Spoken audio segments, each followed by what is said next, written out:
Praise the lord. దేవునికి స్తోత్రం. 94వ రోజు కీర్తనల గ్రంథంపై అనుదిన ధ్యానాంశాలకు ప్రభువైన యేసుక్రీస్తు వారి యొక్క నామమున మీ అందరికి కూడా నా యొక్క ఆహ్వానాన్ని తెలియజేస్తూ ఉంటున్నాను.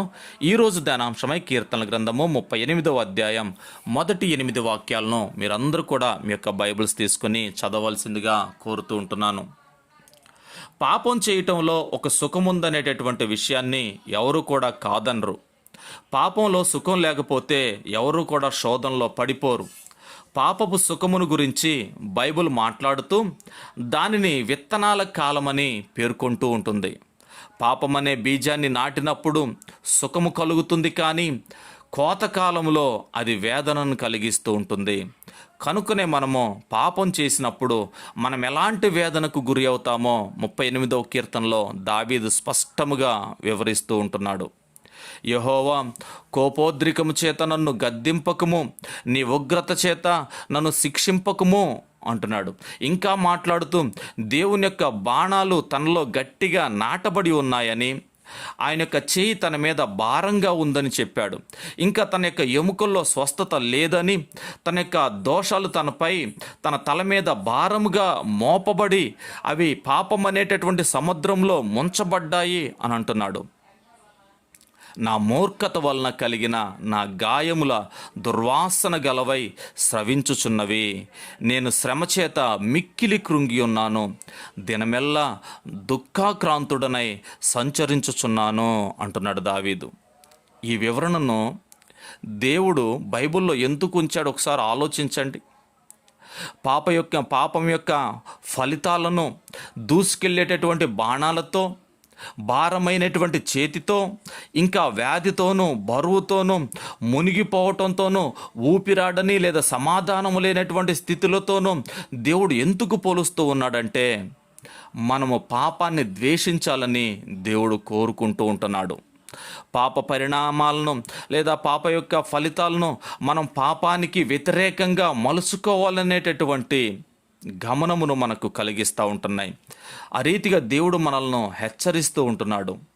ఈసారి మీరు శోధనకు గురి అయినప్పుడు పాప ప్రతిఫలముగా కలిగేటటువంటి వేదనను గుర్తుకు తెచ్చుకోవాలి. పాపాన్ని వ్యతిరేకించటం నేర్చుకోవాలి. ఈ కీర్తనలో దావీదు ఏం చెప్పాడో గుర్తుంచుకోండి.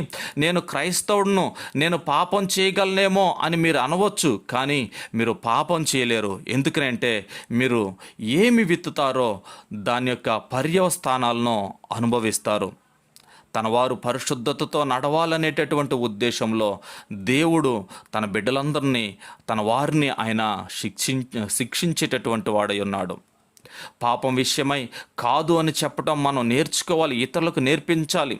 ఇతరులు పాపం చేయనట్లు ప్రోత్సహించకుండా మనము జీవించాలి. పడిపోయినటువంటి వారి పట్ల కొంత సానుభూతి చూపండి. పాప ఫలితాన్ని కోయటం ఎంతో విచారకరం. ఆ పాపం క్షమించబడినా సరే దావీదుకు ఆ సంగతి తెలుసు. కనుక అలాంటి వారిని స్థిరపరచునట్లు ఇతరులను ప్రోత్సహించండి. ప్రభువుని ఇంకా ప్రేమించటం నేర్చుకుందాం. ఎందుకంటే ఆయన మన కొరకు సిలువలో ఈ యొక్క ఫలితాలన్నిటిని కూడా ఆయన అనుభవించాడు. ఆ భారాన్ని ఆయనే వహించాడు. ఆ బాణాల దెబ్బలను ఆయన అనుభవించాడు. మనం క్షమాపణ పొందినట్లు ఆయన మన కొరకు ఇదంతా జరిగించాడు. ప్రియ దేవుని బిడ్డలారా, దావీదు తన పాపం విషయమై ఎంతో శ్రమ అనుభవించాడు. పాపాన్ని విత్తితే దాన్ని పర్యవస్థానాలను అనుభవిస్తారు. మనం పొందవలసినటువంటి పాపపు ఫలితాన్ని ఆయన తన కుమారునిపై మోపాడు. కనుక మనం పాపాన్ని అసహించుకోవాలని దేవుడు కోరుతూ ఉంటున్నాడు. నీ జీవితంలో ఒప్పుకొని పాపం ఇంకా ఉన్నట్లయితే ఇప్పుడే దాన్ని ఒప్పుకొని క్షమాపణ కొరకు దేవుణ్ణి వేడుకో.